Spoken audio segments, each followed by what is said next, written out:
All right, AP Pre-Cal students, this is Mr. Bear, and I'm going to bring to you the solutions to the non-FRQ parts, so what will be the multiple choice sections of your final exam. Note that your study guide is not all multiple choice for this section, so as I go through these, I will point out which ones are not, and then also point out which ones are. So if I look at part A, these are going to be the no calculator questions, which I know on the study guide we're calling this part A. On your exam, part A will actually be the calculator stuff, and part B will be the non-calculator stuff.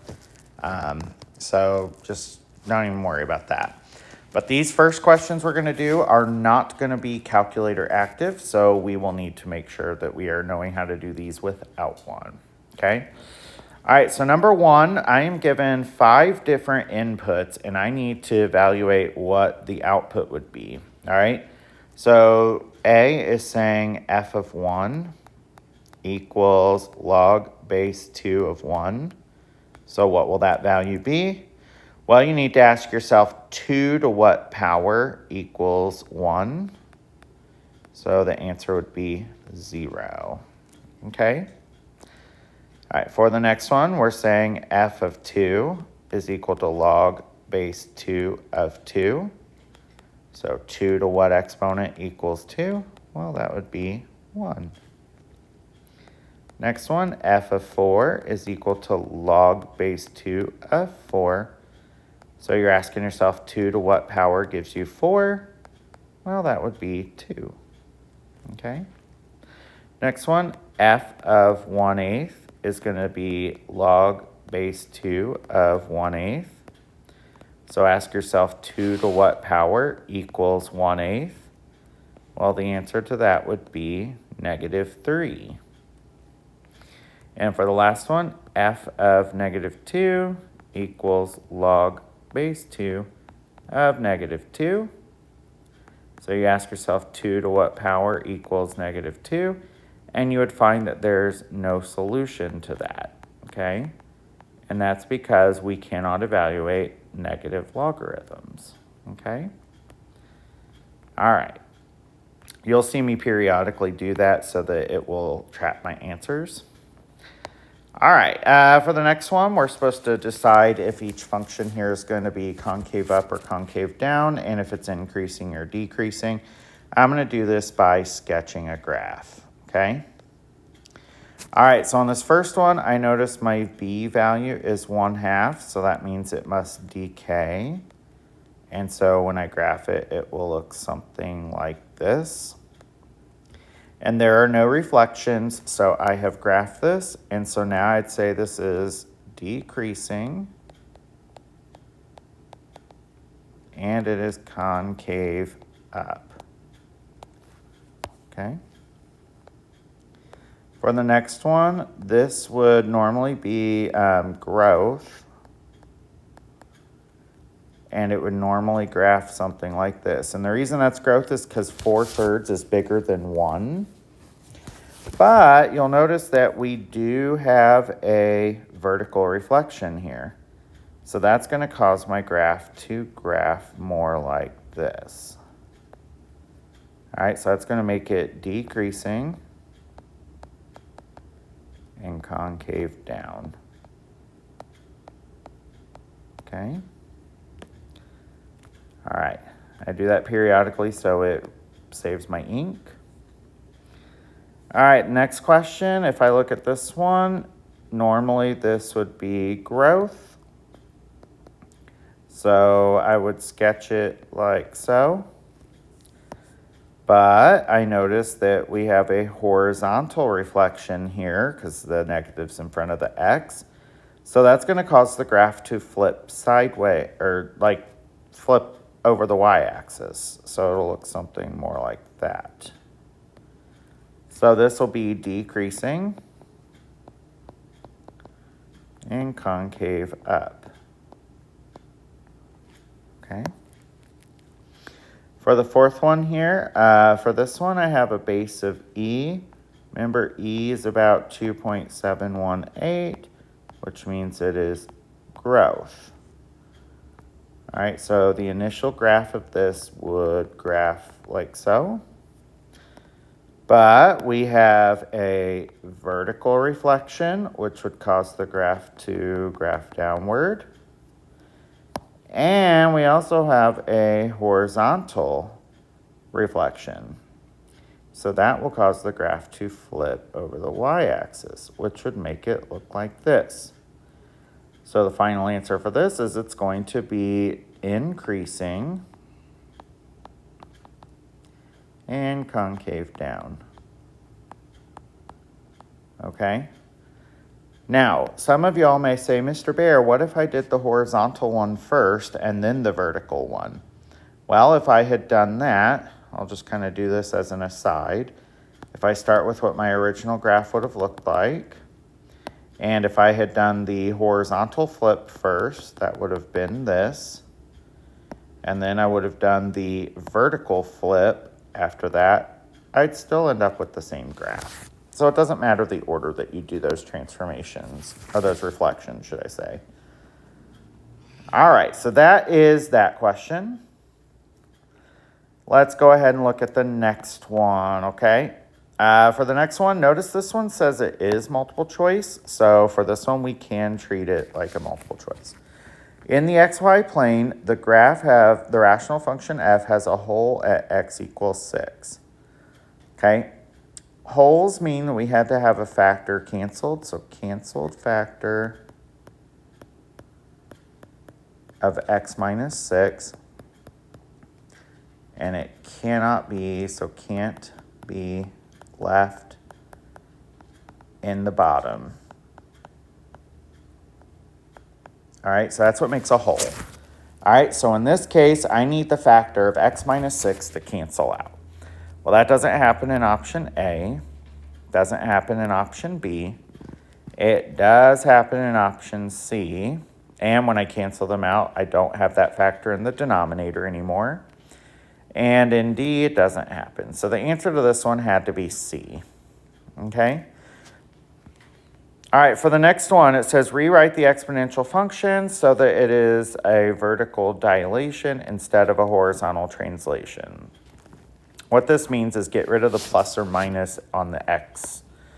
All right, so we're going to use our exponent properties in reverse. If I'm adding exponents, that means I had to be multiplying things with the same base. All right, and 3 squared we know is 9, so this ends up being 9 times 3 to the x. And that 9 is indeed a vertical dilation. All right, next one, I have 3 to the x times 3 to the negative 2, which would be 3 to the x times 1/9, which we could write that as 1/9 times 3 to the x. And we could see once again we have a vertical dilation. The x does not have a plus or minus on it anymore. All right, the next one, a half to the x times a half to the 4. 1/2 to the 4th is going to be 1/16.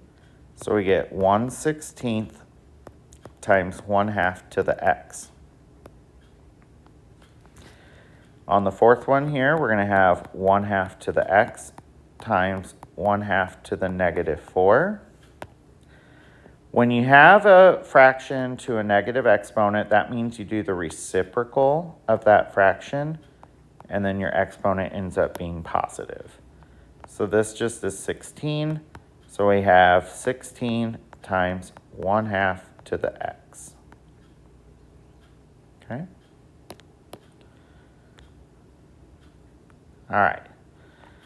Next question. This is also multiple choice. It says at time t equals 0 years, the population of a certain city was 17,256. During each of the next 8 years, the population increased by 3% per year. If I increase by a percentage, that means that I'm going to have 100% plus an additional 3% for a grand total of 103% of the previous year. All right, and what's going to happen is I would start with 17,256, and I'd multiply that by 1.03 to get me my first year. I would take whatever that is, and I'd multiply it by another 1.03 to get my second year. And then I'd take that value times 1.03 again. And you could see I'd be doing this t number of times, okay? So what's happening is I keep multiplying by 1.03 over and over again. So this means it has to be exponential with the starting value of 17,256, and we're multiplying by 1.03 times however many times we do this, okay? So this is how it is going to look, so the answer should be D, okay? All right, next question. All right, here we are told that we have an exponential function in the form of y equals a times b to the x. We have a value of, when x is 2, we have a y value of 18. So that's this point here. And then at x equals 3, we have a value of 9. So what's going to happen is we're going to have this exponential function that kind of graphs something to this effect, okay? They want us to first figure out the y-intercept. That's going to be your a value, okay? So to figure that out, I need to first figure out what is happening to my x's and y's. So when x was 2, my y was 18, and when my x is 3, my y was 9. So I can see that as I increased x by 1, my y value was cut in half. Okay? So if I were to go down the chart, my next value would be half of 9. But if I were to go back in the chart, so if I wanted to figure out when x was 1, I would multiply 18 times 2 to get 36, because then half of 36 is 18. So then, if I wanted to get back to 0, well, what number did I have to get 36? That was 72. So you could say that a equals 72, which means the ordered pair 0, 72 is your a value. The fact that we're multiplying by 1/2 each time means that b equals a half. So our equation would be y equals 72 times 1/2 to the x power, okay? All right, if I look at the next problem, this one's going to ask us to determine if each table is linear or quadratic. So when we look at this, again, notice this over equal length inputs. We have to make sure our inputs are increasing by the same amount each time in order to do this test.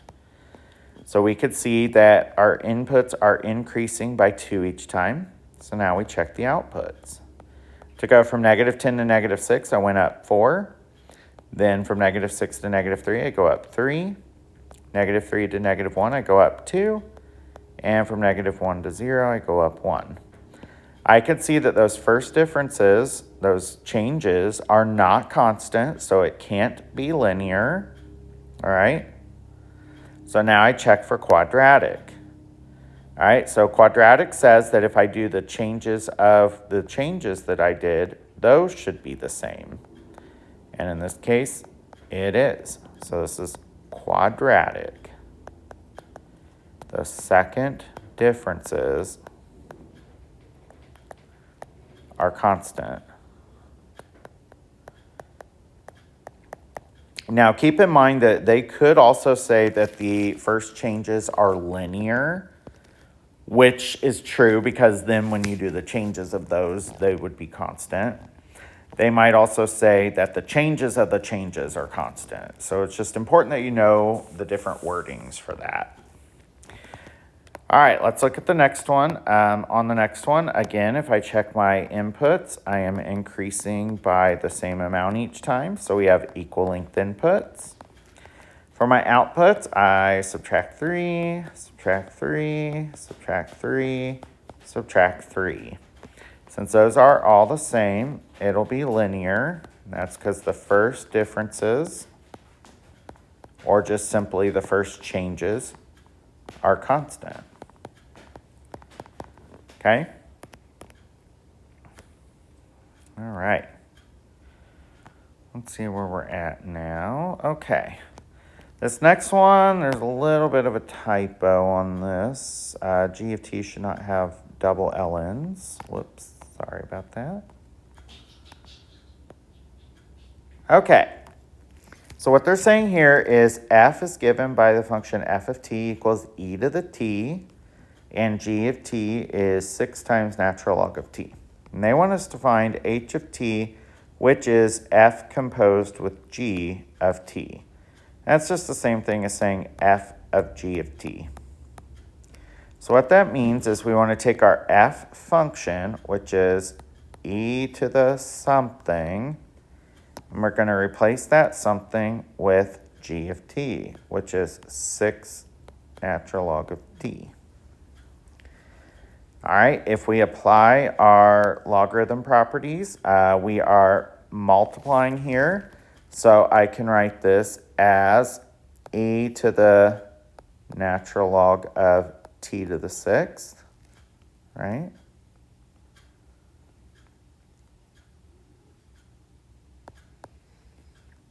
So we can write this. At this point, we would see e and ln cancel out, so we get t to the 6th. So B is your answer for that, okay?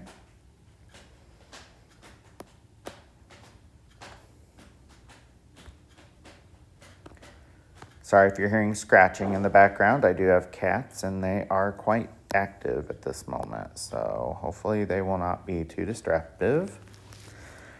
All right, next one here. We have a graph with points A, B, C, and D on it, and we're told that the relative maximum of G occurs at A, so here's our relative max. The only point of inflection is at point C, so this is a point of inflection. All that means is it creates a barrier between our concave down graph and our concave up part of the graph, okay? All right, so now let's talk about this. So it says describe the rate of change at each of the points as being positive, negative, or 0. All right, so at point A, I have reached a relative max. So if I draw my rate of change there, that would be 0. At point B, my slope would be negative. It will be negative, I don't know, let's say it's like negative 1-ish. Looks like I approximately go down 1 and right 1 to get from B to another point. Point C, let's use different color here. Point C has an even steeper slope there, so it looks like it's going to be, I'm just going to guess negative 2-ish. And when we get to point D, I'm going to use black for this one. This one has a positive slope, so we'll say positive 1-ish. All right, so now it says order the slopes, so from least to greatest. So my smallest slope is point C. That has the smallest slope. It has a value of negative 2. Then B is the next smallest with a negative 1 slope. A is is the next one. It's a 0 slope. And point D has the greatest slope. Okay? All right. Let's see how we're doing here. Just trucking right along. How many more pages do I have? Okay, I think I have 2 more pages. I'm going to leave this for the first video, and then I'll make a second video to do 10 through, let's see, what is that, 10 through 15? All right.